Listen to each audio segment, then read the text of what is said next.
Cukup menggunakan benda ini teman-teman, dijamin bau mulut akan hilang. Puasa pun lancar, beli percaya diri. Baiklah teman-teman, berjumpa lagi di channel saya tutorial 1%. Jadi di kesempatan kali ini saya akan berbagi tips dan trik cara menghilangkan bau mulut, khususnya ketika di bulan puasa seperti ini ya teman-teman ya. Simak terus videonya sampai selesai. Baiklah teman-teman, jadi bau mulut sebetulnya tidak mengancam nyawa kita ya teman-teman ya. Namun bau mulut itu membuat kita tidak percaya diri, apalagi buat kita yang pekerjaannya itu sering bertemu dengan customer ataupun orang-orang terdekat dengan kita. Pastinya tak elok jika bau mulut kita ini mengganggu kita untuk beraktivitas sehari-hari ya teman-teman ya. Apalagi pas bulan puasa seperti ini, bisa dipastikan mulut kita itu pasti bau seperti itu ya. Jadi teman-teman ya, saya akan berbagi tips sederhana cara mengatasi bau mulut saat puasa khususnya seperti ini ya teman-teman ya. Jadi untuk menghilangkan bau mulut itu ada beberapa cara, bisa menggunakan obat kumur ya seperti itu ya, obat kumur yang kita pakai ketika selesai sikat gigi ya. Namun itu sebagian orang itu tidak cocok ya teman-teman ya, itu malah membuat tenggorokan kita menjadi sakit, atau bahkan ketika sariawan itu maka malah lebih tambah parah ya teman-teman ya. Bahkan bau mulutnya itu bisa disebabkan itu juga bertambah parah ya teman-teman ya, karena bau mulut itu sendiri bisa disebabkan dari konsumsi makanan yang kita makan ataupun kondisi dari gigi dan juga mulut kita ya teman-teman ya. Apabila kita posisi sariawan atau gigi berlubang, itu juga bisa menyebabkan atau sebagai penyebab bau mulut pada diri kita ya teman-teman ya. Jadi yang pertama itu tadi ya teman-teman ya, bisa pakai formula atau obat yang kita beli ya teman-teman ya. Terus yang kedua ya teman-teman itu bisa menggunakan sendok seperti ini ya teman-teman ya. Ini sendok ya, sendok yang bersih seperti itu. Nanti kita akan apa istilahnya, gosokkan atau dikerokkan pada lidah kita ya teman-teman ya. Ini saya praktekkan, umpamanya lidah teman-teman ya, pangkal lidah kita itu nanti dikerok seperti ini teman-teman. Nah, setelah makan, setelah sahur seperti itu, ketika kita ambil wudhu atau habis sikat gigi, ini kita kerok seperti ini. Dijamin lidah kita menjadi bersih, dan itu untuk mengurangi kuman-kuman ya teman-teman ya, penyebab dari bau badan ya teman-teman. Jadi cukup pakai lidah setelah jadi cukup pakai dengan sendok ini juga bisa. Namun ini banyak yang mengeluhkan ya teman-teman, karena kalau menggunakan sendok itu akan sakit seperti itu. Namun kalau sudah terbiasa juga tidak apa-apa ya teman-teman, alias aman seperti itu. Kemudian selain dengan sendok, kita harus juga rajin minum ya teman-teman ya. Bagaimana? Kalau puasa kan tidak boleh minum ya, pastinya kita minum air putih ini ketika selesai sahur ya teman-teman ya.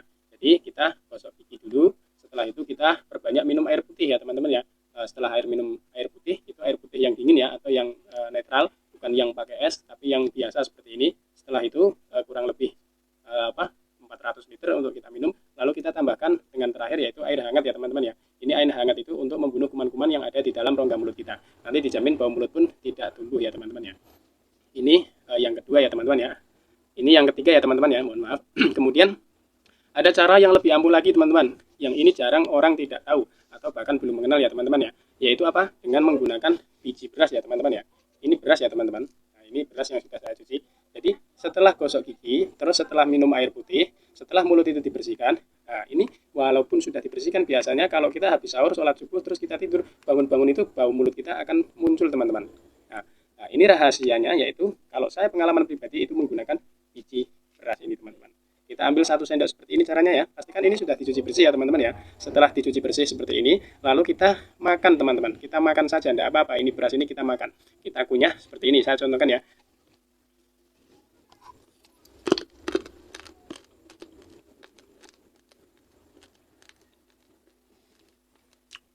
Rasanya ya seperti beras ya teman-teman, karena memang ini benar beras murni ya teman-teman ya.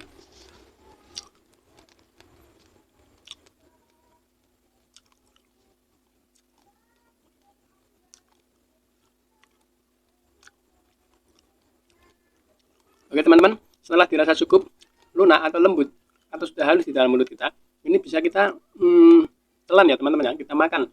Itu tidak apa-apa, kita makan saja seperti ini ya. Usahakan ya teman-teman ya, ketika makan beras ini, posisi kita itu sudah minum air putih yang cukup ya teman-teman ya. Jadi beras ini nanti tidak kita minum lagi teman-teman. Jadi setelah makan beras ini yang terakhir. Jadi setelah makan beras ini kita nggak minum air lagi untuk aktivitas lain, sholat subuh atau nanti kita istirahat tidur.